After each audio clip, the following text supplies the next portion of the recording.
Far cold our navies melt away, on dune and headland sinks the fire.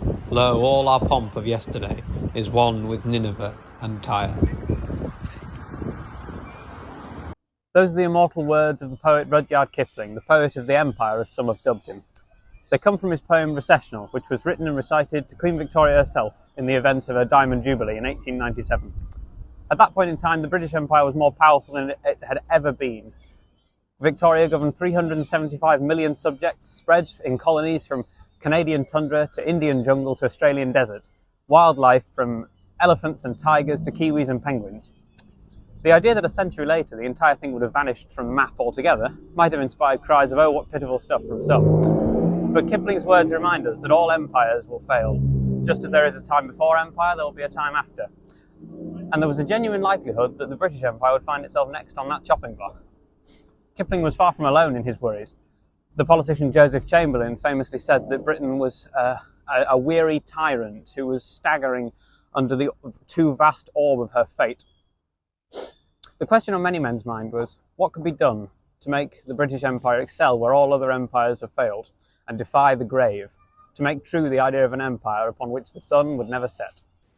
It's probably expedient at this point to talk about how we ended up with an empire. Now, I could go on for a very, very long time about this because it's an incredibly complex topic, but I'm going to do my best to sum it up in 5 minutes. So I hope you'll excuse me if I miss out anything important. So there was an idea that came about in the later empire that there was a unified idea about what empire was about. It was a civilizing mission in the world. It was to unify the peoples under one flag and to make things better for them and various sort of platitudes like this kind of idea of empire as an exercise in philanthropy.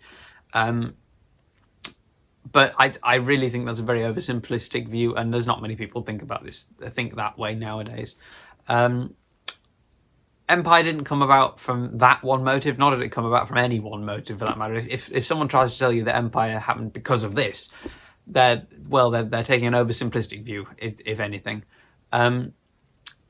Empire was like any cause that people rally behind. It was only the sum of what the people who made it up thought. So no two colonizers were the same, really. Everyone who was involved in the sort of imperial mission would have had a different idea about what that meant to them. Now, Jeremy Paxman, who wrote this book, Empire, it's a very good book. It's not too long. It's quite funny in places. And if you're going to read something to introduce you to the topic of empire, this is the one I'd recommend. It's, I finished it in 2 weeks, but then I'm a bit of a quicker reader than most people are, I think. Anyway, I've not tested this, but it does seem to me I get through books a bit quicker than other people. That's possibly just because they're not as interested. No comment there, obviously. But yeah, so Jeremy Paxman offers some enlightening discussion on the various different reasons people might have had for building up the empire. Some would have done it because they just beat other empires in battles and in wars. Part of the reason we have Canada is because we were fighting the French, which I'm sure you'll agree is as noble a task as any. Recognise General Wolfe. And then there were some people who did it because they were interested in discovery and science and things like this. And then there were some people who did it for God and Christianizing, because those poor natives in America, they don't know about Jesus. And how can they get to heaven if they don't know about Jesus? It's not fair. We need to go tell them. And then there were some people who were quite frankly peeved at the kind of religion going on here in Britain, because don't you know those ruddy Catholics, whatnot, and all their influence. They're called the Pilgrims in America now, but they would have been preferred to have been called the Separatists, I believe. So they went over because, quite frankly, can't stand this England place. It's far too jolly. And then, of course, there was perhaps the biggest group, those who went for money to make an easy profit off of stuffing the Spanish and selling slaves, because that was an accepted way of making money back in those days. Yes, so there's various different reasons as to why the empire formed. It's all part of a collective effort. And then afterwards, after you've done your colonizing, what you could do is you could take the Union flag, or not the Union flag, because the Union only happened in the 18th century. So you'd take some English or British flag or whatever and drape yourself in it and say, no, I didn't do it for money. What I did it for was for Britain. I did it to serve my country, don't you know? That's why I had to sell those 100 black people. It's because I had to do it for Britain, not because I want to buy myself a seat in the Houses of Parliament and a country estate in Suffolk. No, I did it for Britain. And then eventually, when this kind of individual motive had sent Britons to all the four corners of the globe, painted vast swathes of the map in pink and red and whichever colour the empire's in. It's normally either pink or red. I have seen some maps where it's purple though. Once it had done that and spread the empire across all the boundaries, a lot of people started to think, hang on a second, maybe we could just have an empire because? I mean, it seems that the reason Britain is a great country at this point in time is because we've got a massive empire, bigger than anybody else's, bar possibly the Spanish, but they weren't long for this world. It seems that colonialism is what makes this country great, so maybe we could colonise just because it makes our country great. And this is what gave birth to this idea of patriotic colonialism, the idea that we should colonise because it makes our country great, and these colonies are the source of our greatness, and we should protect them at all costs and seek out more because it will increase our greatness as a nation. And there was a bit of trouble with this because if we take sort of a study, here's a map from 1763 when the 7 Years' War, which went on for 9 years, finally drew to a close. This is the territory that Britain had fought for and colonised. You can see, apart from the Hanoverian possessions of King George II in Europe, all of the colonies that... There's an ice cream van, I'm not sure if you can hear it. All of the colonies that Britain had garnered were essentially based on profit margins. There's Canada, which was home to the Hudson's Bay Company, which made an absolute fortune off skinning beavers because felt hats were a lot more popular back then. The sun's come through the skylight. It's going to ruin the lighting. That's fine, though. We can ignore that. There's India, which is, of course, a source of a massive textiles industry. It's where tea comes from, all that jazz. And then, of course, there's the Caribbean, which is where the slave plantations were. And many people are still living off the money that slaving gave them. So, overall, the empire was just based on where it could pay for itself, basically. Whereas if you look at the empire at its height in, I don't know what year, but after the First World War, when we nicked all the German colonies, which is there, you can see there's a lot more land area that's a bit less economically justifiable. There's Australia, for one, which you can't... It's just a massive desert. I mean, all it's good for is throwing prisoners at. And then there's the vast African interior, which might have been good for the idea of a civilizing mission. People like David Livingstone and Cecil Rhodes certainly thought it could pay for itself, though he turned out to be mistaken. It was only really the Cape of Africa that had any diamonds in it. The rest of it was mostly fruitless. But nevertheless, he tried. These bits could only be sustained off of an idea that in Britain people wanted an empire. There was men like Disraeli who argued that these colonies give Britain and give her a kind of a gravitas on the diplomatic stage, gives weight to her arguments. But many in the government, a surprising amount actually, more than you'd think at a time when empire was a major topic of political discussion, a surprising amount of politicians and government ministers felt that the empire was actually a dead weight and we should cut it away and cut it loose because it wasn't doing any good for us. They thought it's going to involve us in wars that we don't want to pay for. It's going to involve us in diplomacy we can't frankly be bothered with. It's a waste of taxpayer money, and quite frankly, I'd rather be focusing on affairs at home because these are the people that actually elect me. Surprising amount of people thought like that for an age that was supposedly so imperial. In the later empire, the buccaneering spirit that had built the early empire, people like Sir Walter Raleigh and Francis Drake, that had kind of evaporated. There wasn't any longer a sense of that you could go out and seek your fame and fortune and things like this. It was kind of all over. So it had subsided, and now the way that empire was maintained was based on a pride, a fervour, if you will, in the British public's mind. H.G. Wells, the famed Victorian and Edwardian author who wrote The Invisible Man, he wrote that one. various others as well. I think he wrote Jekyll and Hyde. He said that if it cannot be sustained through thought and sentiment, then it cannot be sustained at all. I nearly fudged the quote there, but don't worry. And so that's as descriptive as any utterance of how empire was perceived in the later years of it. That it was sustained purely on the basis that the public wanted it, and that it was in fact what made Britain great. At this stage, we can return to our original question of how do we save the empire? There were two possibilities. Either the empire must keep expanding and expanding into new territories and inspiring imperial fervour that way, or she must settle down and secure her borders and inspire imperial fervour by stoking the flames of passion that remained.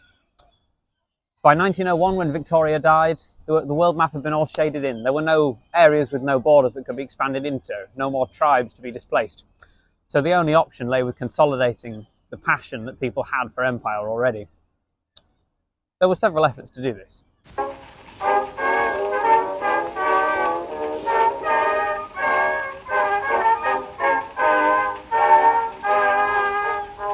The earliest of these attempts that I could find was the public schools. Now, the public schools nowadays are vilified among the public as a way that the upper classes try and project their oppression on society, the way that they get their children into the top jobs and keep the working class down. But back in the day, they would have done genuine sort of good work for the empire, if not for the people of Britain. Now, as I said, the government took over. Actually, I should probably make a clarification here to avoid confusion when I say public school, because there are a significant number of even British people who seem to have forgotten what public school means. There's no judgment there necessarily, but I think it's important that we understand what the words mean here.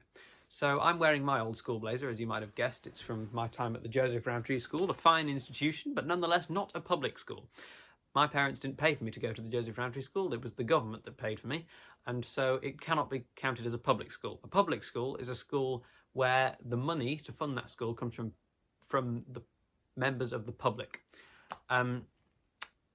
I stammered a bit over there because I've got more definitions to say later. So the public funds that school, whereas a state school, which is what I went to, is funded by the government. So the state gives you money. Public school, the public gives you money. State school, the state gives you money. Now, some Americans seem to wrongly preclude that a public school is one which is attended by members of the public. It's a very strange thing to say because everybody's a member of the public. Isn't everything a public school by that definition?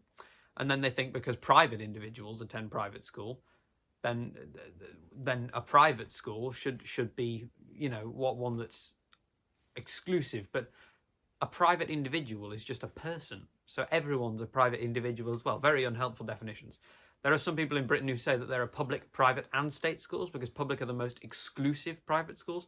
But that's just it's just an echelon thing. It's just bigger degrees of privilege. So I don't really see the point of that definition. No. Anyway, now we've got that cleared up. Now we know what a public school is.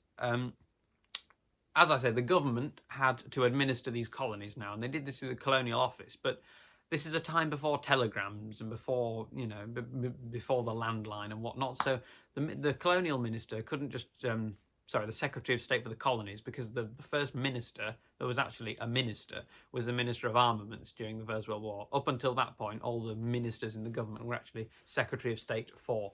So the Secretary of State for the Colonies couldn't just ring up Uganda and say, ho, are you governing correctly? No, they had to entrust that duty to a chap on the ground, if you will. And that's what the public schools were used for in this case. They were used to engineer and condition, if you will, the right sort of chap who would be able to embody all the functions of a government on his own in a very, very desolate and isolated environment. And so it was that these middle class and lower upper class children who weren't going to inherit their father's seat in the House of Lords, if their father even had a seat in the House of Lords, they weren't going to do a distinguished career for His Majesty's government or Her Majesty's government. They were selected that they were going to be the first line of defence for maintaining the empire.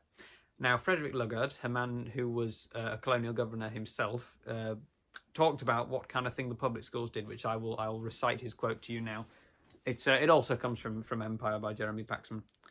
He said that they produced an English gentleman with an almost passionate conception of fair play, of protection of the weak, and of playing the game. Now that's a message that would be later taken up by poets like Henry Newbolt in Vitae Lampada. I'm going to talk at length about that poem later. But that's the sort of training that would have been instilled in these people to try and prepare them for the immensely difficult job they had to carry out. I think when most people think about colonial officials or governors, they immediately think of Lord Curzon. Even if they don't know who Lord Curzon is, they think of this chap, George Nathaniel Curzon, the Marquis Curzon of Kedleston. If that's right, he had so many titles, to recite them all is ridiculous. But yeah, Lord Curzon. Now, it was always assumed that he was destined for greatness. At school, he was taunted with a rhyme that went, "My name is George Nathaniel Curzon, I am a most superior person." And then when he became Viceroy of India, which is the highest colonial office you can imagine, he had his royal carriages, his retainers, his elephants and everything, all the pomp and pageantry, the grandeur of British imperial rule. And that's because he was the highest colonial official you can have. Viceroy, it literally means vice king. It's the representative of the king in India. And so you can expect a certain degree of opulence, whereas that's generally not what colonial officials were like. It's a very small minority of people would have had that level, that degree of importance, that degree of what's the word, of visual power. The majority of colonial officials would have had a very, very difficult job to do and not very much help with it. They would have been assigned vast polities, swathes of uninhabited land or barbarous backwards areas. And they would have had to, well, for instance, they retire at 50, which you might think is a pretty cushy job, because God knows I'm not going to be able to retire at 50. My parents aren't going to be able to retire at 50. But the trouble is, if you leave Britain at roughly the age of 20, once you've finished with your schooling, and then you retire when you're 50 and come back to Britain, well, how are you going to have a family? The majority of colonial officials would not have had time to settle down and have a wife and children. They would have been sort of stuffed, as it were.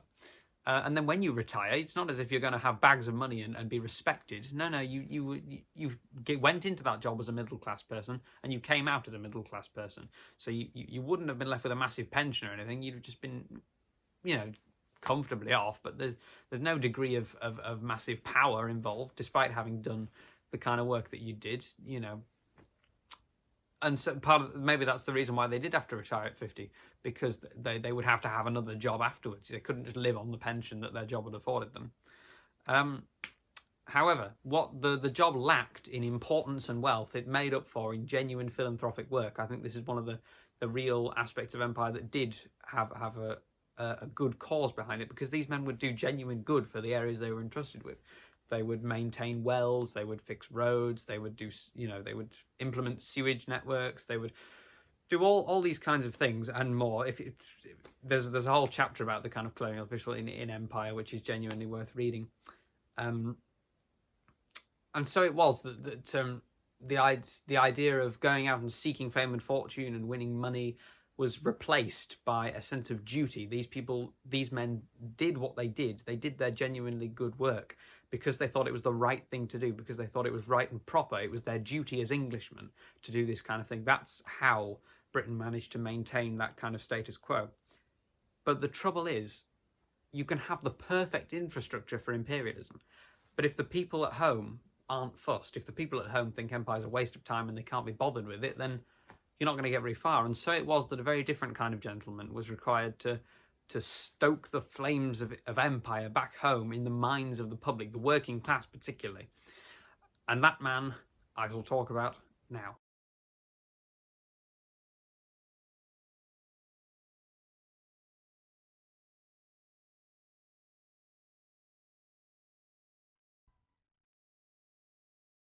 This is the South African War Memorial in York. It's just opposite the Minster. A lot of people don't actually realise it's here or what it is, but because it's surrounded by a few trees. But and another thing, it's dedicated to a war that isn't really in the public consciousness as much as the First and Second World Wars.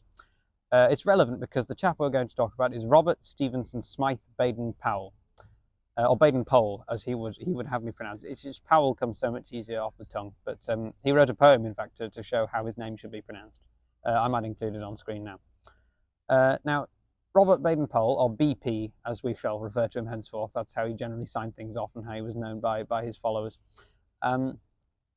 He brought imperial service to a massive number of people who wouldn't have necessarily made the cut as imperial administrators, like I've been talking about. He himself definitely wouldn't have made the cut. He was good at games at public school, things like rugby and cricket and football and that sort of thing, but not much else. So he went into the army and he served in places like Afghanistan and India. In India in particular, he took up a liking for pig sticking, which is a kind of sport the officers used to do where you ride around on a horse with a spear and stab pigs.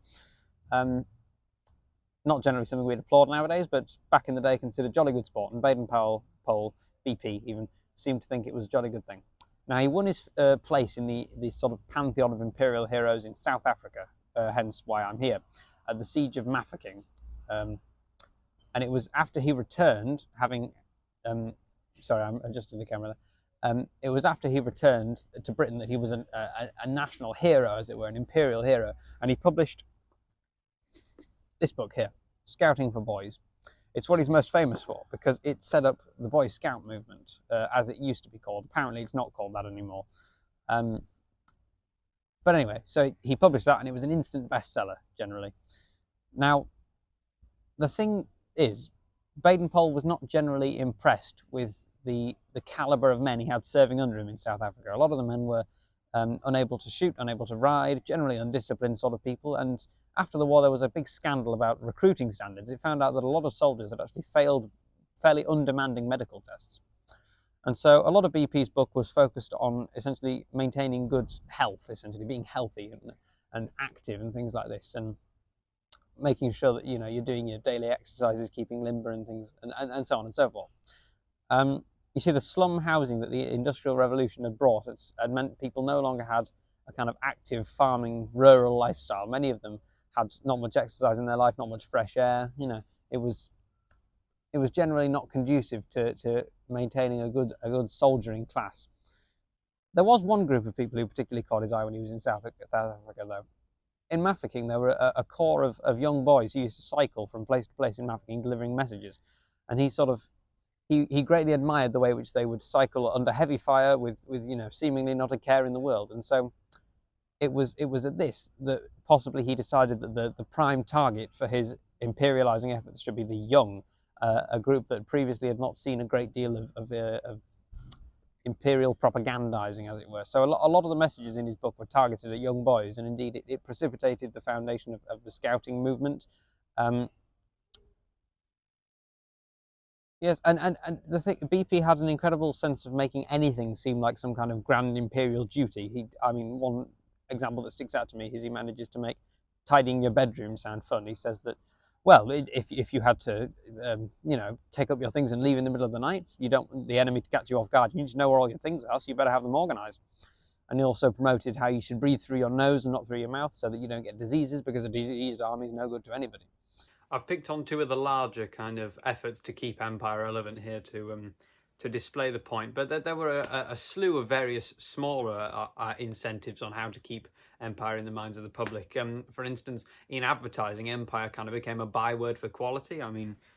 Just some examples I've got here. This tin, which now contains my sewing kit, formerly contained OXO, and as you can see, it's using kind of not necessarily imperial, but it's patriotic emblems to try and sell it. And then there's these slate pencils, which are quite definitely imperial in manner. These are made in Germany, even so. Even outside of Britain, the British Empire was seen as this kind of hallmark of quality goods. And then there was the tariff reform movement under Joseph Chamberlain and later his son Austin, that essentially aimed to privilege empire goods over other goods by creating a tariff wall, which is particularly relevant nowadays because of it's what Donald Trump is doing in America. So that was the kind of attempt to keep empire goods relevant, protect British businesses and empire businesses. And then there were school textbooks. School textbooks were absolutely chock full of pro-imperial sentiment, saying that if it weren't for the British Empire, a great deal of the world would return to the Dark Ages, and all this must have been kind of the build-up in the background, as it were, in which the idea of Empire Day was born. out of the mind of the Right Honourable Reginald Brabazon, the 12th Earl of Meath, who I shall now discuss at greater depth, and his achievements.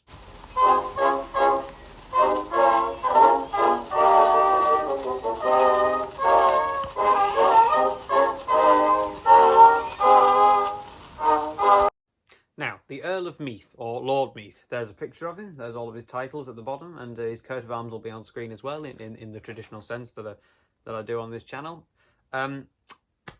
He was a characteristic product of the public schools I mentioned earlier. He specifically was important enough to go on to lead a career in the British government itself, but he nevertheless was subject to the same kind of imperial indoctrination. There's the famous story he retells of when he and his fellow pupils were sat outside on a snowy day, and of course short trousers being the order of the day for schoolboys' clothes then, the snow was falling on their knees, and seemingly a very small thing, brushed the snow off of their knees, and their master gave him an absolute walloping and said, "You little worms, did you suppose that if your forefathers had minded a bit of snow that we'd ever possess Canada? Or if they cared about a little bit of heat that we'd ever possess India? You know, the people that have come before you have built empire, and it's spineless of you to be removing this snow from your knees." So he must have been very dedicated to this idea of empire, and as I say, he was important enough to go on to lead a career in the government. Specifically, he worked for the diplomatic service. However, he resigned rather than go and work at the British consulate in Athens. Why particularly he despised Athens so much, I don't suppose I can tell you, but nevertheless he did, and because he and his wife were wealthy enough that they didn't have to do any work, they decided that they would do philanthropy, which is rather nice. So in 1882 they set up a commission to provide green spaces and parks for the people of London, which is very nice of them, I'm sure you'll agree, especially considering the kind of conditions that working class people would have had in London at the time, given the kind of the fallout, as it were, of the Industrial Revolution, the kind of slum housing that I mentioned earlier in my section on BP. I keep thinking British Petroleum when I say BP. No, Baden-Powell. Yes, and he himself did lots of work for various organisations. So for a considerable period of time, he was a commissioner of the Irish Boy Scouts, and he set up lots of adjacent groups to encourage kind of discipline and healthy living among the youth of Empire. Now, he had this tremendous worry, did Lord Meath, that the British people didn't appreciate what a tremendous boon the empire was for them, that they didn't appreciate what a gift had been bestowed upon them by their forefathers, that they should have this empire. And he wasn't alone in this belief. He was hardly eccentric, because there was plenty of cabinet ministers, colonial governors, archbishops, generals, all the different, the top brass of the British government felt that he definitely had a point. And I think, retrospectively, he definitely did have a point. I think when you look at the well, for example, Seabohm Rowntree, who was the son of the chap who founded my school, Benjamin Seabohm Rowntree being his full name. There's a picture of him on screen here. He did a study into town deprivation at the turn of the century, 1900, and he did it here in York, actually, which is an interesting bit of local history. But you see, the thing is, people basically knew that, yes, okay, the big cities like London and Birmingham and Manchester, of course the conditions there are horrible. These are the big bustling cities. But what Seabohm Rowntree did was he decided to focus on an area in the kind of the leafier, not necessarily countryside, but not built up industrial areas of England. And he proved that this deprivation is a much wider issue than just something that happens in the cities among the urban poor. So he did his study into town deprivation here in York, and I've got written down some of his findings, which I'll recite to you, which I think prove the point that Lord Meath was trying to prove. Said prove quite a few times there, but nevertheless. So he, on the 7th of July 1900, he observed a public house, one of 14 in the area, which is about what you'd expect today. York has got I remember I was at the park and ride, and I walked past some people who were deliberating which pub to go to, and one of them got quite frustrated and said, it doesn't matter, there's a pub for every day of the year in York. So seemingly not much has changed in 100 years there. He said that between 5 and 6 p.m, a woman was ejected. A row immediately ensued, the woman using language unfit for human ears. As usual, a crowd of children were keenly enjoying the scene, which lasted for about 3/4 of an hour. And 12 hours earlier, at 6 p.m., the people were already rattling on the doors, and that was a later opening day for the pub. In total, 550 people went in the pub that day, of whom 113 were children, which is quite an alarming statistic, I'm sure you'll agree. Winston Churchill, who read this report, said it made his hair stand on end, and in typical sort of, not melodramatic, but exhibitionist language, I suppose you could say, he said that this kind of festering life at home makes worldwide power a mockery, and that he sees no glory in an empire which can rule the waves and yet not flush its sewers. He said the Britons would have been happier if they'd been born cannibal islanders of the southern seas. So this sort of activity, what would have been called at the time slackness, indifference, and laziness. What's the word? I've got a quote from Lord Meath here, actually. Never mind, it's not that important. This slackness and indifference and indiscipline, that was it. Slackness, indifference, and indiscipline. You see, I get it in the end. He thought that this was really corrosive, that the working class, if they were given nothing to do, they would just lounge around on street corners, smoke and drink away all their pay. And so they had to be given something to really rally behind. And then he twinned this idea of needing to give the working class something to do with ideas about how he felt that the youth of the empire didn't realise quite how much of a positive that empire was for them. So for the story goes that he interviewed a group of teenagers and asked them how many of them had heard of the Sepoy Rebellion or the Sepoy Mutiny of 1856, and he only got one positive reply. And this would have been a tremendously important part of imperial history, and at the time, sort of recent history, nigh on current affairs. So this would have been unconscionable for him. He would have despaired at this idea that the youth don't realise what this empire is about, and he would have been filled with a sense of foreboding and dread that it wasn't long for this world. And so it was that Lord Meath came up with the idea of Empire Day. Now, he decided that Empire Day should be celebrated on the 24th of May, which is Queen Victoria's birthday, as you might be aware. And there is a point here. I don't know how I'll weave it in later, so I'll bring it up. The Empire Day was generally regarded as a school holiday, and so it was decided that if the 24th didn't fall on a school day, then Empire Day would be moved for that year to the nearest school day. So, for instance, this year, Empire Day, the 24th, falls on a Saturday. So Empire Day this year will be the 23rd, Friday, which is at the time of recording in 2 days' time. So I've really got to get my skates on with this. Yes, so Queen Victoria, being a very potent imperial a potent imperial symbol, I do hope you'll forgive me, even in her death, was designated to be the banner upon which Empire Day would be based. Remember Empire Day on the 24th of May was the neat little rhyme to remember it in most cases, which I think is quite good. Now, I read all the books. I read Empire Land, Satnam Sangera, which I'll bring up later. I read Empire by Jeremy Paxman.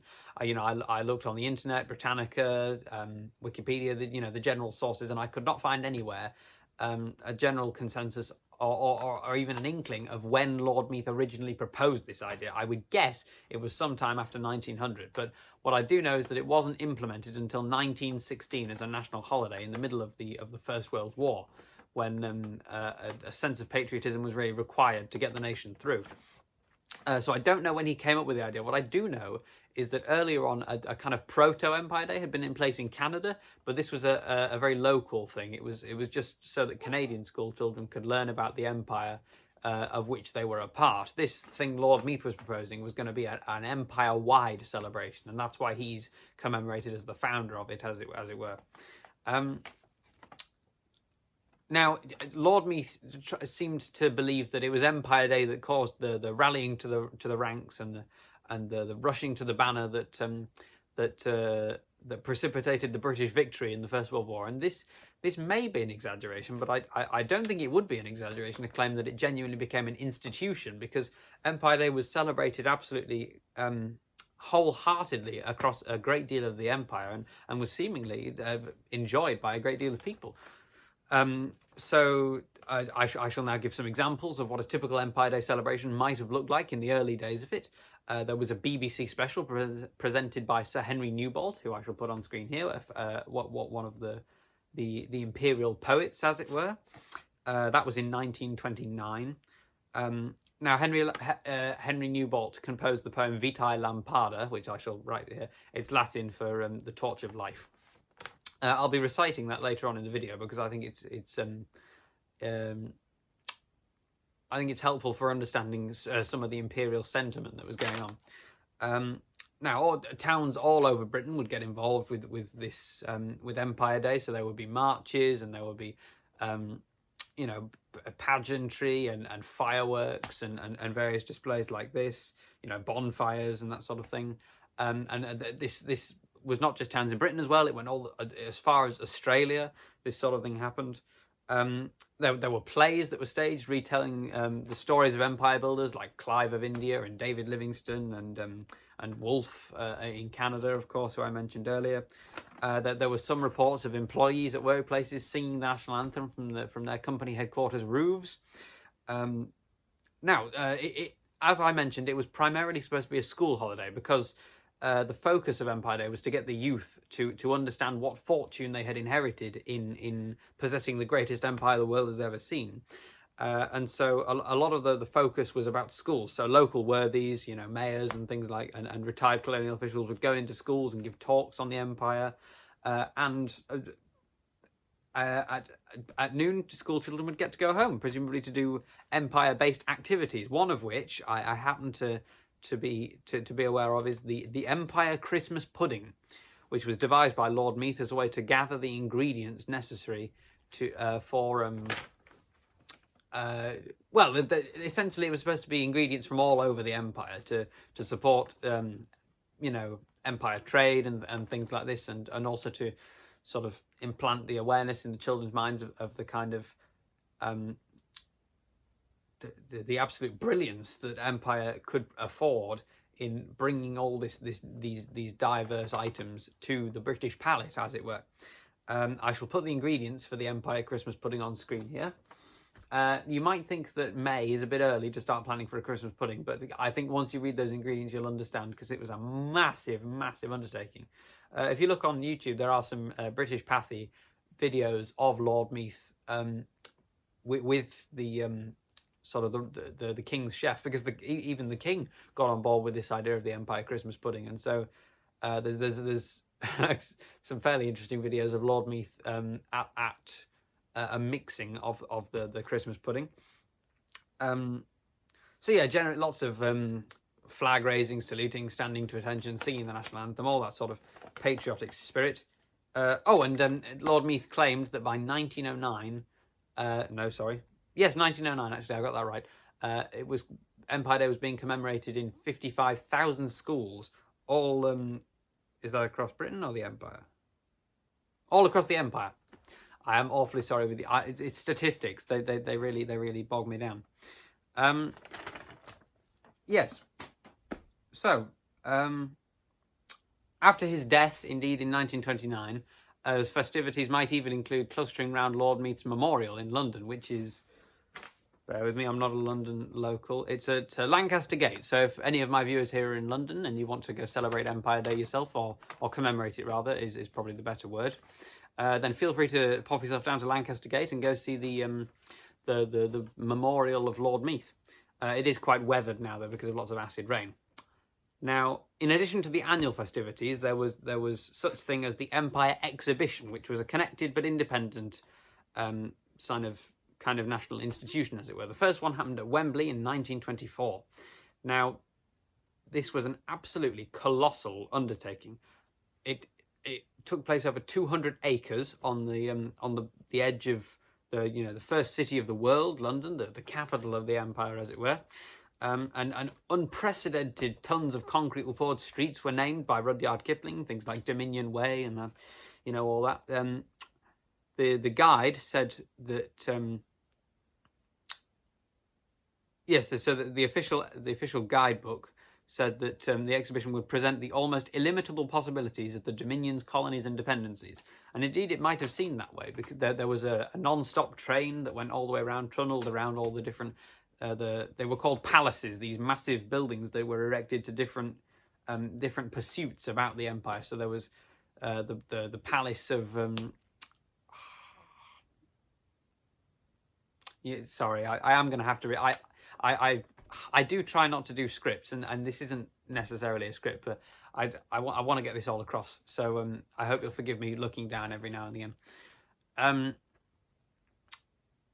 Yes, there was the Palace of Industry where that was it. The Palace of Industry where you could have demonstrations of soap and bread and chocolate and linen being woven and made and tea being packed and steel cut with a flame and pottery fired and all these kind of things. The production of the empire. There was the Palace of Beauty where there were live models of everyone from Helen of Troy to Miss 1924, and there were twice daily fashion parades where a dozen girls would model clothes made from fabrics woven in Bradford and various other industrial towns in England. There was the Palace of Engineering, the largest concrete building in the world at the time, and that showcased a collection of locomotives and carriages and a map of railway routes across the empire. And then there was obviously the ministries. The Ministry of Agriculture showed off particular ploughing equipment, while the Ministry of Health had a demonstration of a model sewage plant, which must have been enthralling. And then, of course, there was the exhibits from the colonies themselves. So there was the Burmese display, which had an entire Mandalay pagoda. There was the West African display, which had a model Nigerian walled city. There was from Sarawak. There was I'll put where Sarawak is on the map because it's one of the more obscure locations. There was a 30-foot stuffed python, and before it had been killed and stuffed, you could see within it the outline of the pig it had just eaten, which must have been a terribly impressive sight. And then at the Australian pavilion, you could inevitably watch sheep being sheared. The Canadian exhibit featured, perhaps most impressively of all, a life-sized equestrian statue of the then Prince of Wales, who would later be Edward VIII and who would even later be the Duke of Windsor, carved in butter.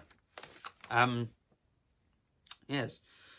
The whole thing was opened by King George V, who gave a speech that read, and I am going to recite this, "We believe that this exhibition will bring the peoples of the empire to a better knowledge of how to meet their reciprocal wants and aspirations." So it's presumed this seems like a fairly lofty ideal. There's even more than the palaces, by the way. I will just go on with this. There was a great deal of pageantry, as one might expect. There were reenactments of everything from Wolfe's death on the Plains of Abraham, which I had a painting of earlier on screen. I'll put it up again just because it's one of the more famous episodes from Empire. And then there was the settlement of New Zealand, and all of it was done to a score of written by the aging Edward Elgar, who used to be on the reverse of the £20 note. So there you are, you see relevance of Empire in the modern day. In total, 27 million visitors went to Wembley, which is a lot, yes, but it does seem that it wasn't necessarily a success because, well, I would have enjoyed the Empire exhibition more than Christmas. I'm sure you agree, but or I'm sure you recognise that I would. I don't expect you to also think it would be better than Christmas. That's unreasonable. Yes, it didn't necessarily get the right degree of loyalty. It didn't spark the kind of imperial sentiment that Lord Meath and others like him kind of hoped it would, I suppose. Quite often, the children who Lord Meath so wanted to convince of the benefits of Empire were actually more interested in going and playing on the Dodgems than seeing any model sewage exhibition. So not necessarily a great success. There was another Empire exhibition in 1938. I am sorry, do forgive me. Yes, 1938, which was opened by King George VI, the son of the King George V, who opened the last one.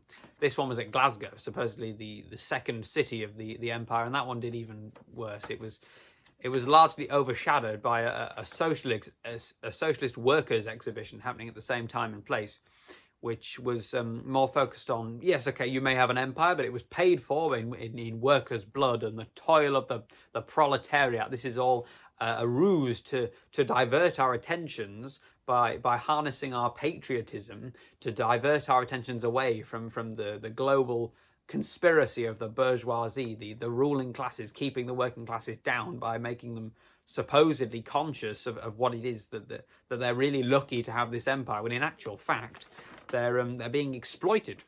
So that goes as far as anything to show how the political shift was occurring among people at the time. No longer was it a question of what can I do for the empire, what is my patriotic duty as an Englishman to this empire. It's, hang on a second, what about my rights as a human and a worker? I want to know what the government ought to be doing for me, and I want to know what this country is really so great for if it can't cater for what its own population needs, which I suppose is a fair argument. In actual fact, you can't necessarily argue with their reasoning. They've got a pretty solid system there. I'll give them that.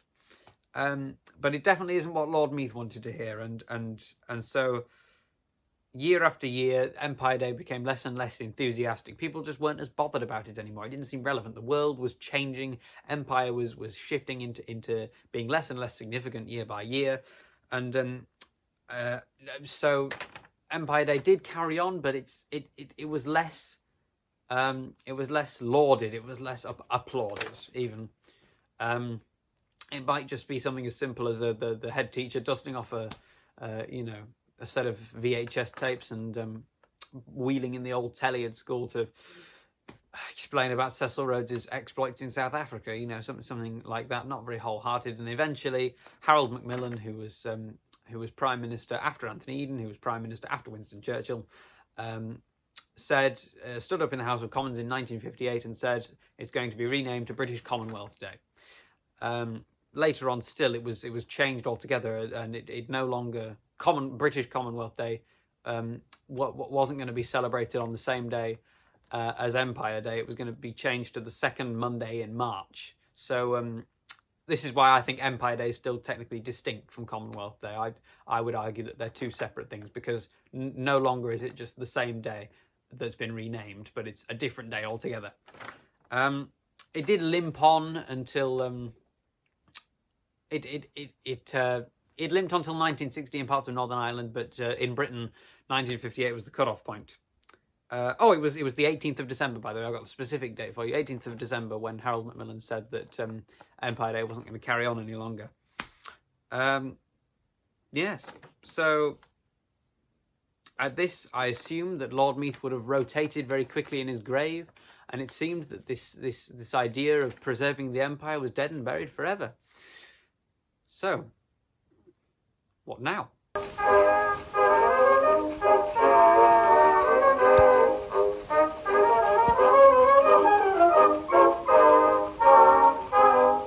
It's possible you're wondering at the specific significance of the river for this part of the video, and if I'm honest with you, there isn't any. I just thought that I'd break up the monotony of me sitting in my room recording with some on-scene footage, and in some cases I managed to find some topical areas like the Queen Victoria Memorial in Scarborough. For this one I couldn't. You could argue that the river is significant in that it symbolises the flowing of time, but that's only if you're being poetical. Now, speaking of poems, you probably want me to get on with this part of the video. Lord Byron, who was a famous poet, wrote in his epic poem, Childe Harold's Pilgrimage, that 1,000 years scarce serve to form a state, and an hour may lay it in the dust. And I think it must have seemed that way for the fall of the British Empire. If you think about someone like Winston Churchill, who was born in the 1890s at the peak of the empire and then died in 1965, for him it must have seemed as if the empire was such a fact of life, with it having been what he was raised on, having it been what he knew all of his childhood, and then he slowly saw it dissolve and fade into the mists of time. And I feel like this must have been the sense that a lot of people had about the empire, is that it seemed such a fact of life and then it vanished. But why? Why did it vanish? Well, to be honest, that's quite a difficult topic, and it's in fact it's probably as complex, if not more, than the formation of the empire, which I already failed to. I've tried and failed rather to discuss concisely, so I won't go into too much depth about it. But what I'll list a few of the general reasons, so you can get an idea of the kind of world that we're living in when the empire fell. And fell is perhaps the wrong word to use, because it was a process more than anything. So for one, there was the technological advancement, the idea that where formerly you would needed a colonial governor who would be a dependable chap who knew how to govern, who knew the ways of the British government and knew how to enforce their will on an area. That wasn't really needed anymore because of the telegraph. You see, a chap in London, in Whitehall, could have his bowler hat on, his umbrella furled, and he could go down to the colonial office and dispatch a telegram to Uganda at tea time, and it'd arrive in a few minutes. And there wouldn't be a need for anybody with that level of initiative on the ground. It could just be done by technology. George Orwell famously wrote that the one-time empire builders were being buried in an ever larger mound of paper and red tape. And then there was the fact that empire building wasn't really profitable anymore. It wasn't the way that you earned your money. If Robert Clive had been born in the 1930s, then he'd have had a better chance earning his fortune on the floor of a London stock exchange than he would have leading an army on the subcontinent. And then, of course, perhaps the straw that broke the camel's back, although it's perhaps more accurate to call it the iron girder that broke the camel's back, because it was quite a large factor, is the two world wars of the 20th century, the first and second. These were very much colonial wars, and a lot of colonial troops involved in them felt that they were fighting to prove their worth, for their liberty. The Irish had certainly felt that way in the First World War, with the immense sacrifice they'd given, and Indian troops certainly would have felt that they wanted to gain their freedom out of the war. They wanted to prove themselves that they were worthy of freedom. And then, speaking of freedom, the idea was that Britain was fighting to liberate the people in Germany. Sorry, it's awfully shaky camera work. I've not got the camera person with me here.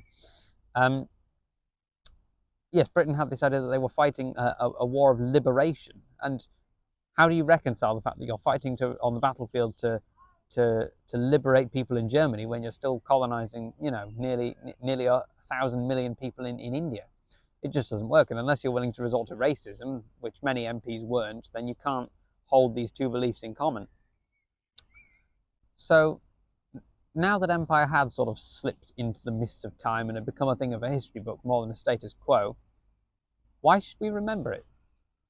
That's an interesting question, and it's more or less the focus of this entire video, so I suppose this is quite an important question. I'm going to list quite a few reasons here. Well, one large reason with several individual facets is the idea that I think it's really, really interesting. I mean, granted, I know that not everyone finds the empire interesting, but even if you don't find the empire interesting, it's one of those super topics that's so vast that everything sticks to it, including some very big topics. So you might not be interested in empire, but a lot of you might be interested in World War II. Well, World War II was a colonial war, just like the First World War, albeit to a lesser extent. The First World War was a really colonial war. It was it was the clash of empires, if you will, the thing that really laid many of the great empires in the dust. Britain limped on for a bit longer, though. And it's not just the world wars. There's many large historical themes that link to empire, and if you want to understand them, you have to understand, at least in some degree, what the empire was. It's important to understand that kind of thing. And then another way that empire is so interesting is through the lives of the people who lived in it. Now, Harry Flashman from the Flashman novels might be an exaggeration, a caricature of the imperial life, but there are people who weren't quite far off him. There was a lot of really, really interesting lives led by people within the empire who contributed to its greatness, to its construction, if you will. And this isn't just from the main pantheon of imperial heroes, people like Lord Nelson, the Duke of Wellington, Cecil Rhodes, Captain Scott, Captain Cook. People like this. Winston Churchill, of course, is probably one of the more well-known ones, the old bulldog of the empire. None of the extraordinary lives extended into people who aren't as well known. So in politics, there's people like Benjamin Disraeli, who admittedly is quite well known, but Lord Curzon certainly isn't. I mentioned him earlier, and he's an absolutely staggeringly interesting character, especially to me. And then there was Joseph Chamberlain, of course, the man who made the political weather, according to Winston Churchill.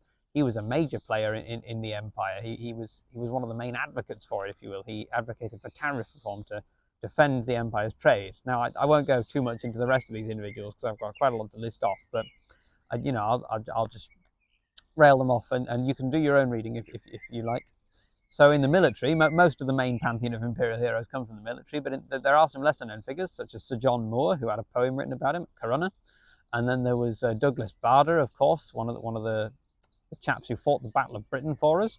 There are explorers, of course, the great Victorian explorers like Richard Burton and John Speke and Francis Younghusband, all of whom had fantastic moustaches. There's engineers, men who, I'm sorry, I do have to have these written down because there is rather a lot of names.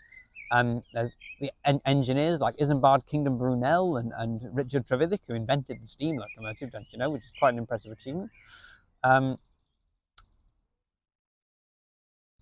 There's the scientists, of course. There's like Sir Isaac Newton. Yes, did you know that he was for a time he was First Lord of the? No, he wasn't First Lord of the Admiralty. Sorry, I'm thinking of somebody else. He was Master of the Mint, so he was in charge of coin production.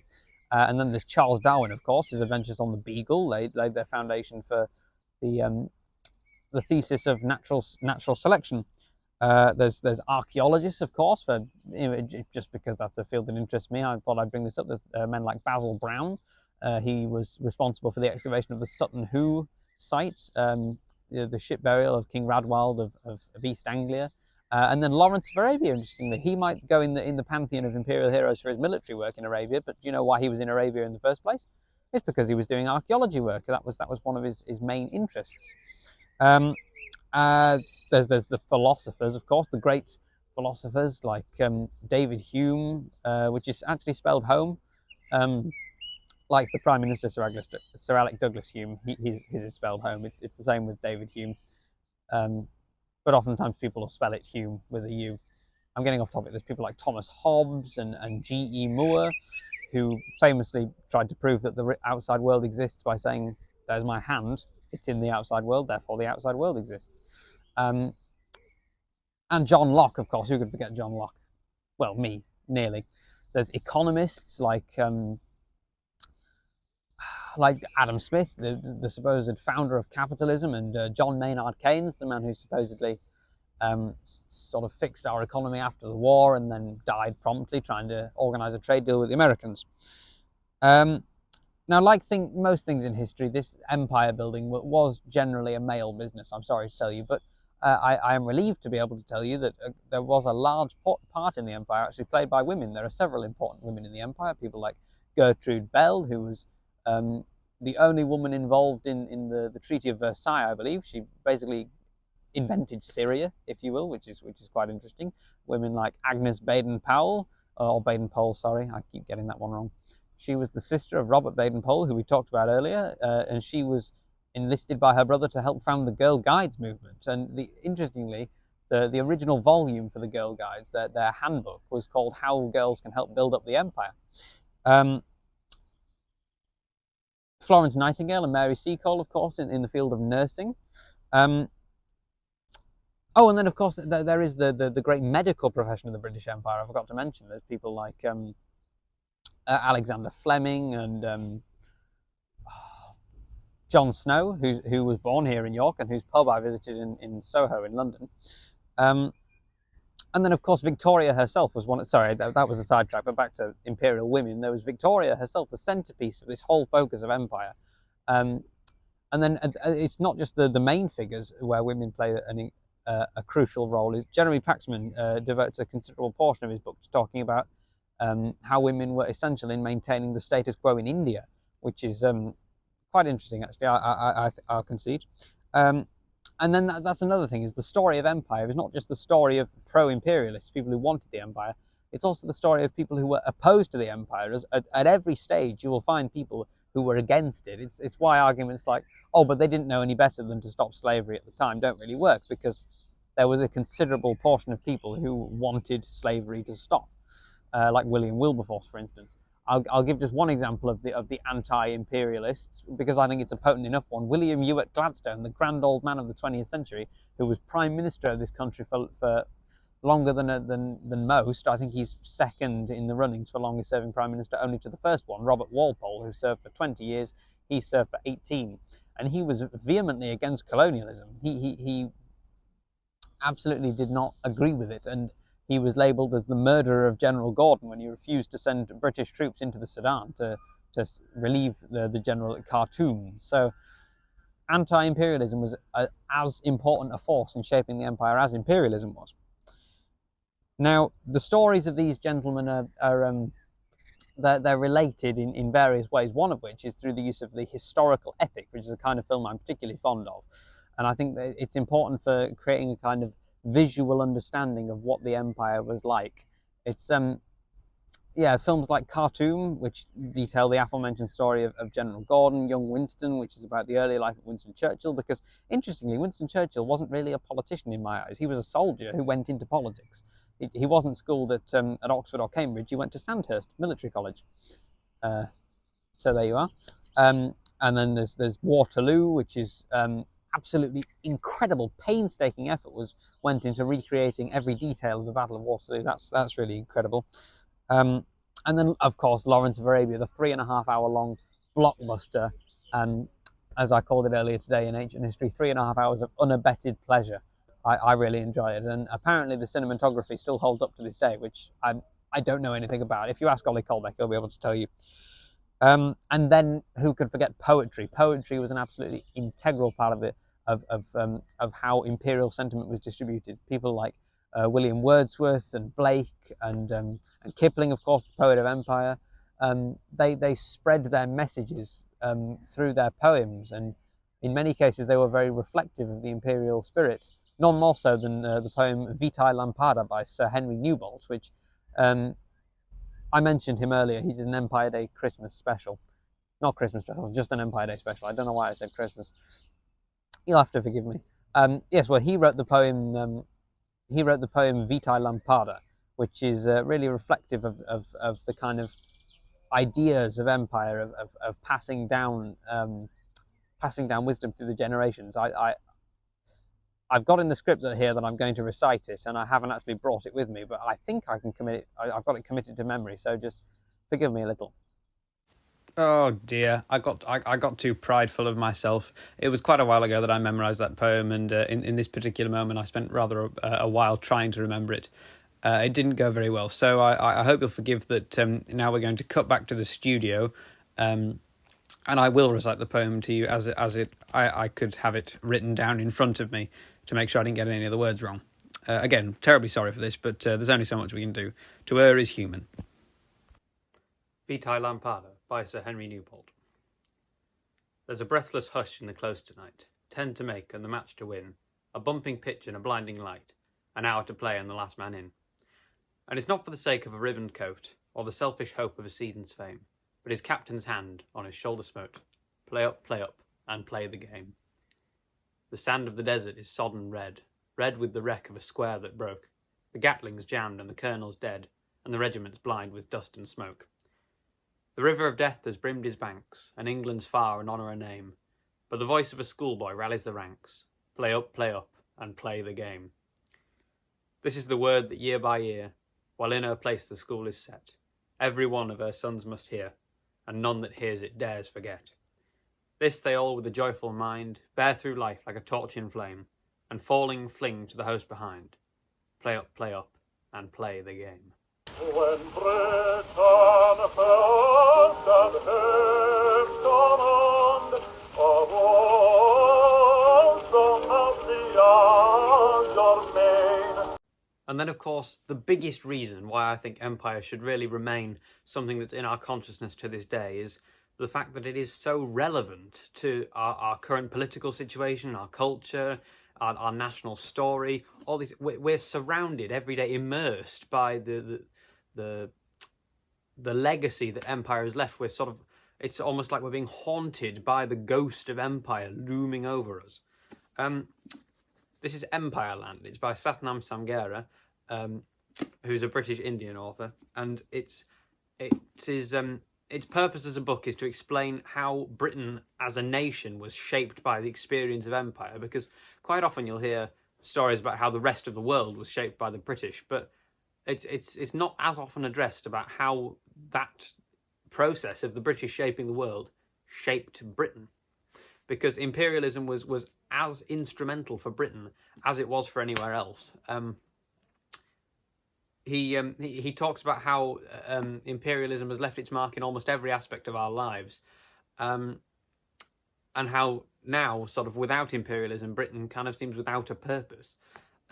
So, for instance, let's examine a few of the things that empire has left us as a legacy. Because there's some things you might not expect, really. So, for instance, do you like sports? Or games, rather, depending on how you want to describe them. Well, I'll tell you for a fact that football and cricket and tennis and rugby and many other major sports, but golf's another one, all of these had their rules standardised in the imperial period. Football had its FA Football Association rules standardised in 1886.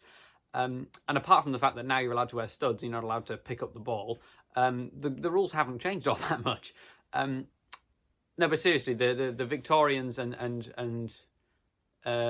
empire builders in general were massive club founders. So a lot of our clubs and sporting institutions can date their legacies back to the imperial period. And then the public house, of course, the pub is one of the most potent British symbols. But even that you'll find stocked with IPA, India Pale Ale, which comes from the journey to the subcontinent and the effect that has on the flavour of the beer.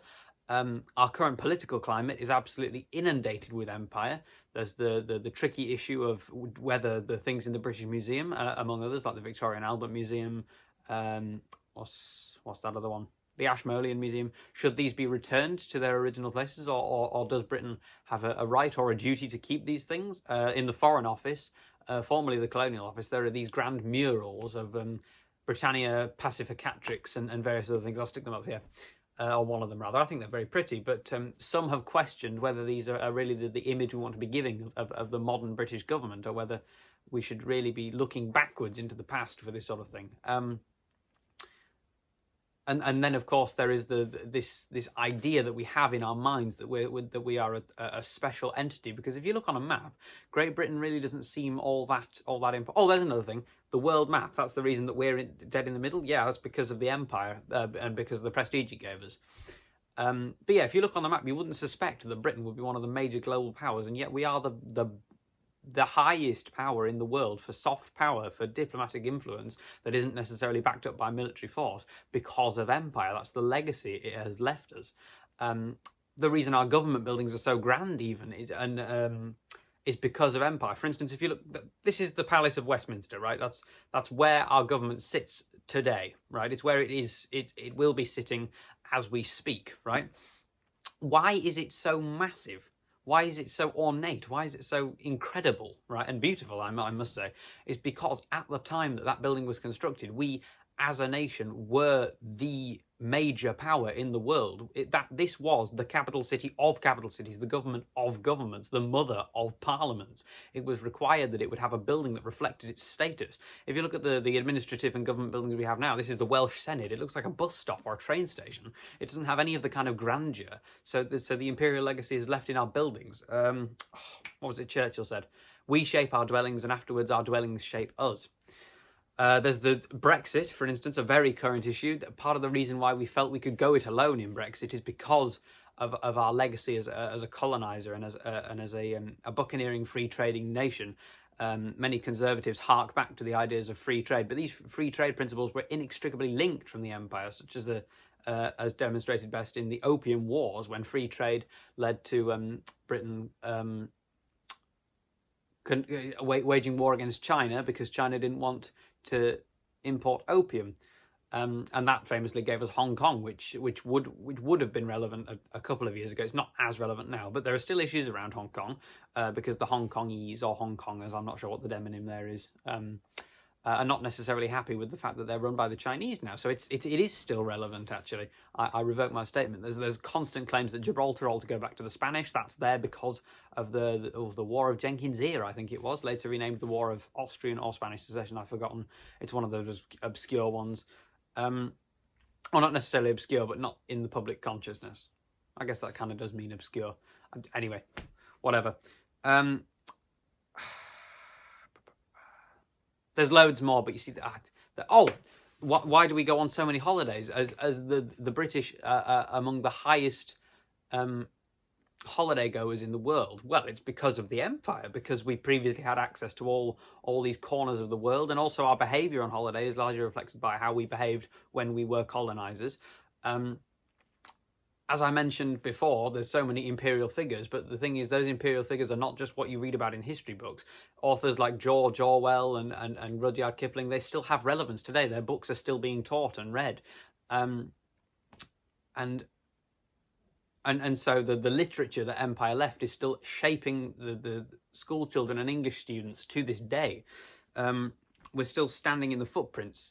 There's the reason that British companies are so incredibly wealthy and have such a status. The East India Company still exists, for one, which is quite a shock, I'm sure you'll agree. Shell, an Anglo-Dutch company, has a massive a massive presence in Nigeria for fossil fuel resource exploitation, because I can't think of a genteel word for it. Because of the empire, P&O liners were famously responsible for connecting the empire. Why is the Suez Canal not necessarily giving lots of money to the Egyptians? In fact, I'm not sure if that is still the case, but I do know that the Suez Canal Company used to be joint Anglo-French owned, and the Egyptians didn't get as much money out of it as they wanted to. I might be being very old here, because I think the Suez crisis was actually solved in the 50s under Anthony Eden.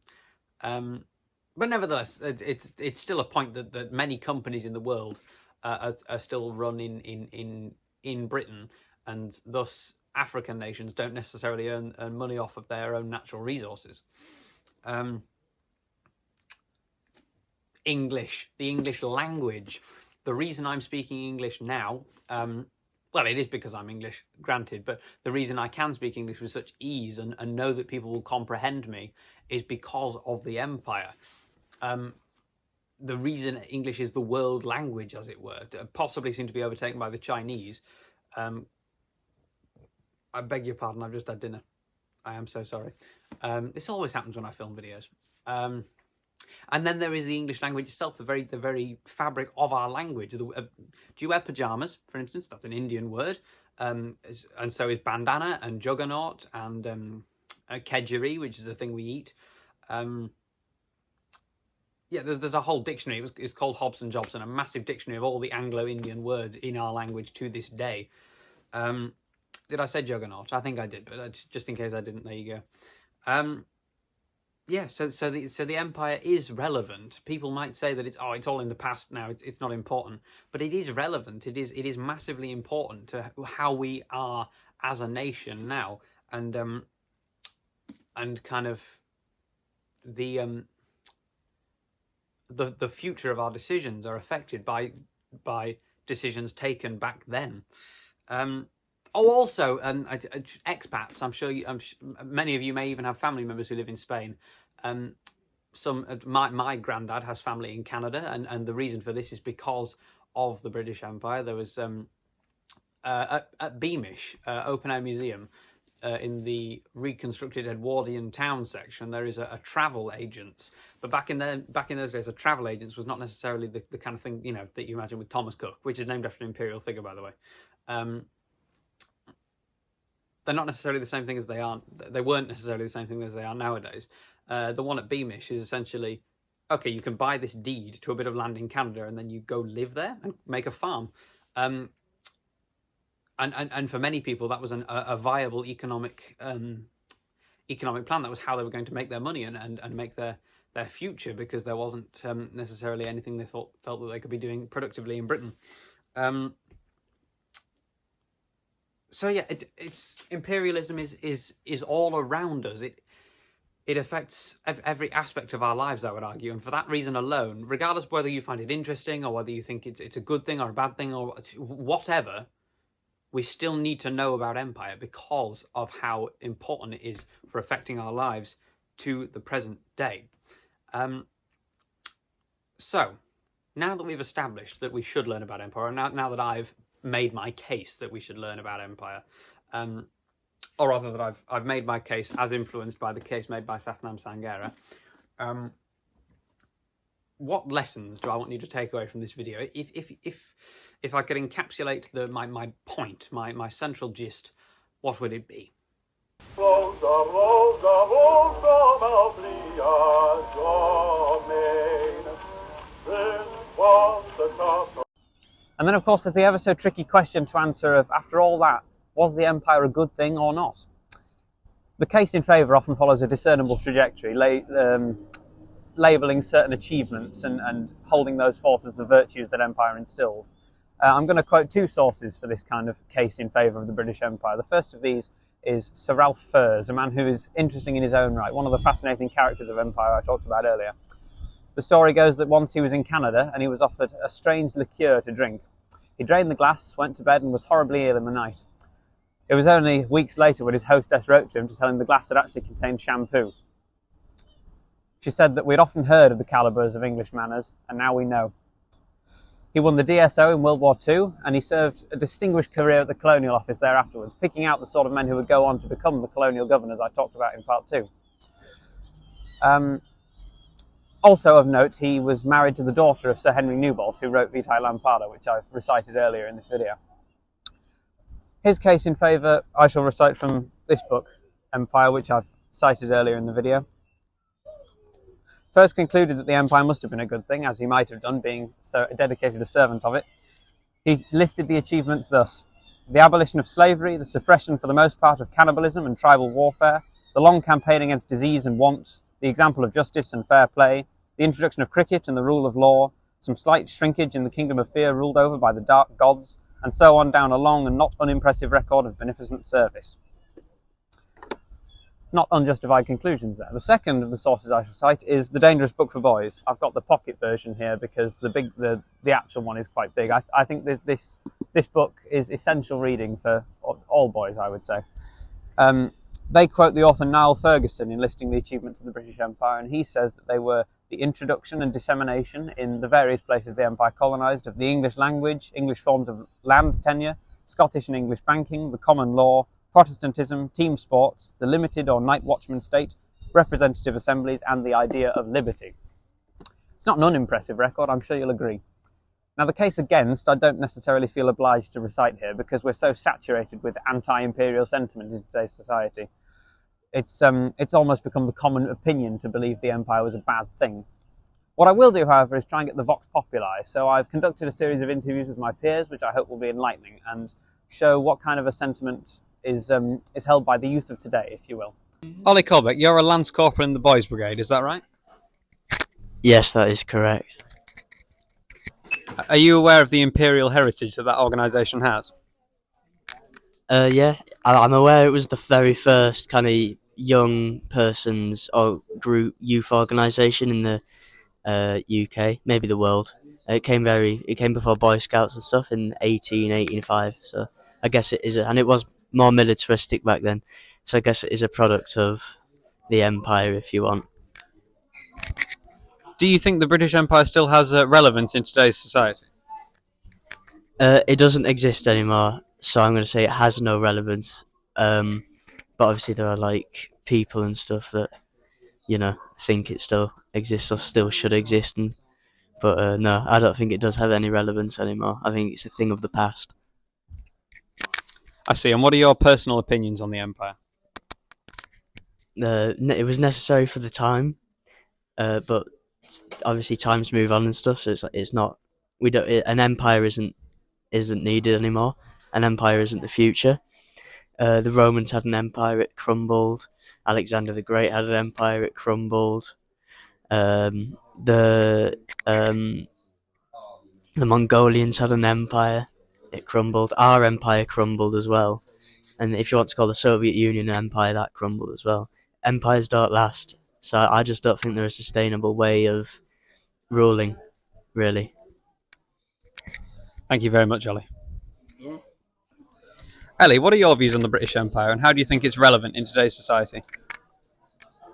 I think the British Empire is good, or was good, and was, I'd say, quite helpful to the world in terms of infrastructure and connections and trade and stuff.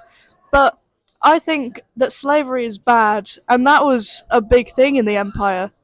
So I have mixed feelings. Thank you very much. Matty, what's your general view of the British Empire?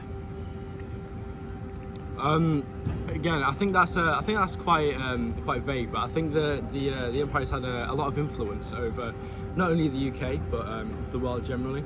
I think it's been responsible for lots of problems, but has also created lots of good things, mainly for our country, not so much for maybe the colonies.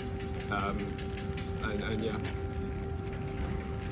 How do you think empire should be remembered today?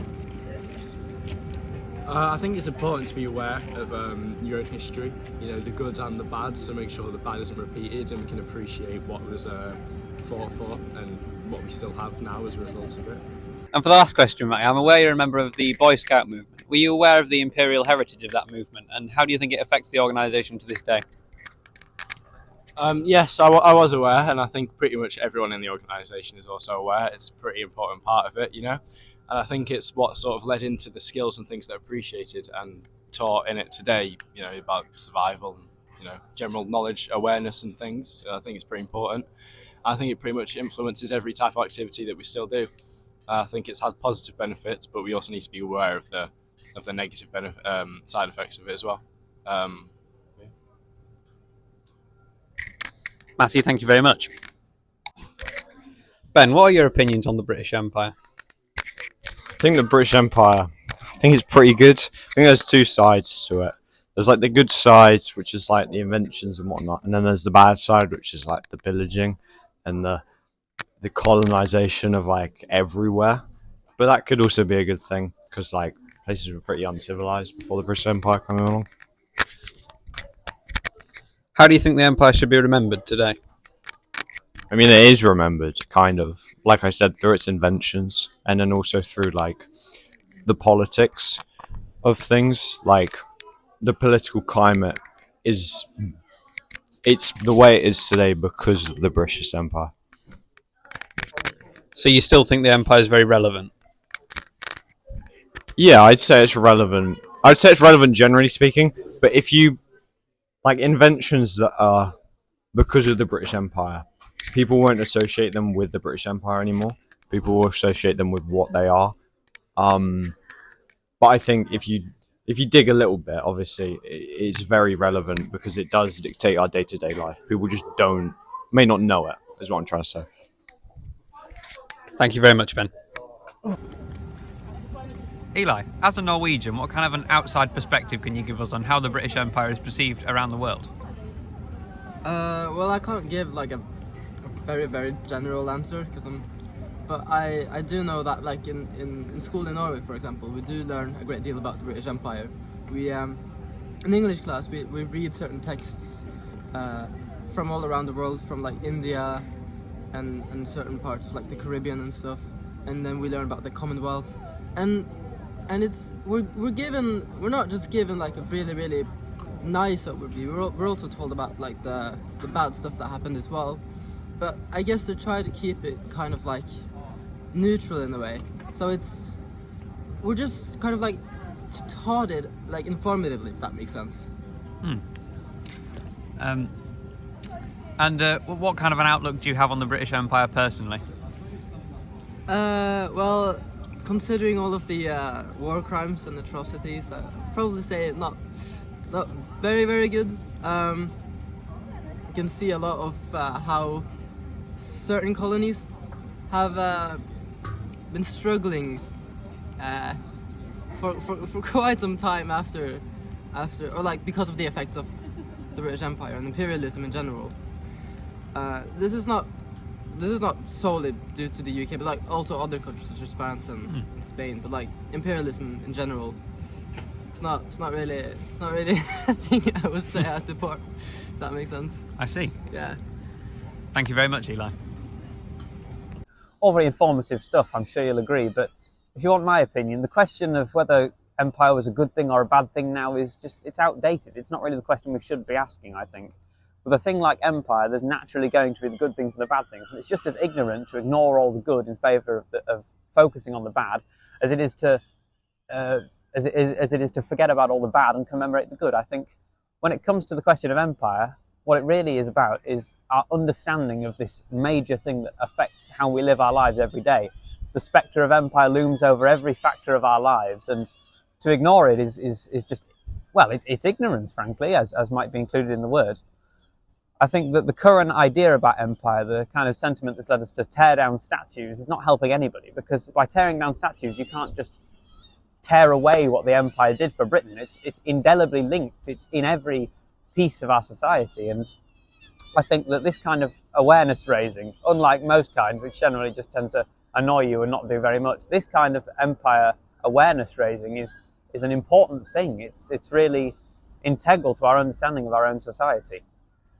So Empire Day, I don't think, need return in its original form, where school children are taught the dangers of insubordinance to the empire. I think a new form of Empire Day, despite what Lord Meath might think of me beyond his grave, is important. And for that reason, I'll be standing by it for as long as I see fit. Britannia, Britannia ruled our way. Britons never, never, never will be slaves. Rule, Britannia, Britannia ruled our way. Britons never, never, never will be slaves. Hello, you dedicated viewer who made it all the way to the end of this extraordinarily 1.5 hour long video, the longest video I've ever made. Well, firstly, thank you very much. I'm glad that this has interested you long enough to hook your attention all the way through the whole 90 minutes of it, which is quite frankly unbearable, and I strongly intend never to do anything that long again. I do apologise for some of the shoddy quality in it. Normally I really dislike when I have to be checking the script throughout the video. I mean, normally I don't make a script, but for this one I really wanted to make sure I got enough information across. Regrettably, it didn't really do that good of a job because I was limited for time. I only started filming about a fortnight before Empire Day, and there was so much to cram in, so much planning to do. I had to get a 2-hour bus to Scarborough to film at the memorial. Scarborough's actually a very nice place. I didn't give it enough credit. And then I had to get the 2-hour bus back, which was delayed because there was a car crash and the bus got stuck for half an hour. Yes, so the solution I have to this is I'm going to put the link to the script in the description of this video. So if you want to just read through the plan for this video without any of the stutterings and ums and ahs and mistakes and things like that, then do feel free. I would encourage you to do that. The other thing I wanted to do was I wanted to tell you about my sources. So the main sources I've had for this are, of course, the ones I mentioned already: Jeremy Paxman, Empireland, and The Dangerous Book for Boys. Those are all the books I've actually used and referenced in the video, but of course Empire is a major interest in mine, as you might have guessed, and so a lot of the information I couldn't pin down one source because, I mean, just could be any of those. There's a very large amount of books behind me, and I've read a great deal of them. I've not read all of them. Some of them I'm anticipating to read. But yeah, so the information it may not necessarily have come from those books, but those books in particular, absolutely recommend wholeheartedly. The full Dangerous Book for Boys is here, by the way. That's the big one. It's red. I stumbled across it in a charity shop one day by luck, and it was, oh my days, what luck! It's a treat, genuinely. Yeah, so I don't think there's much more to say. The script will be in the description. You've seen my sources, so thank you very much. I do hope you have a jolly good Empire Day, whether you celebrate it, commemorate it, or just toast Lord Meath's death, whichever opinion you are of.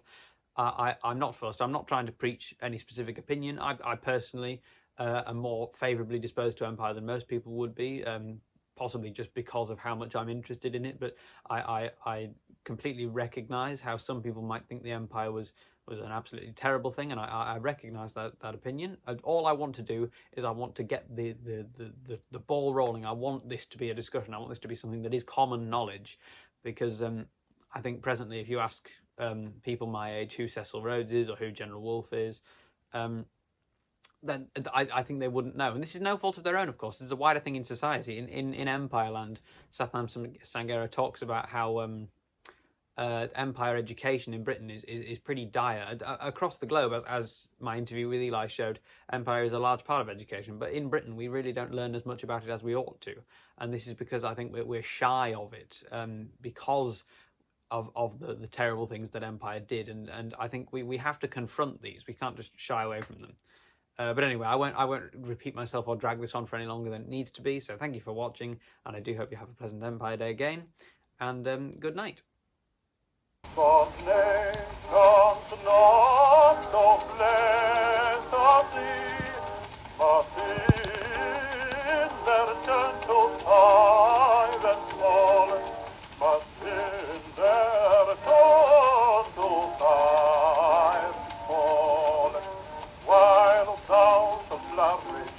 Now flourish great and free, but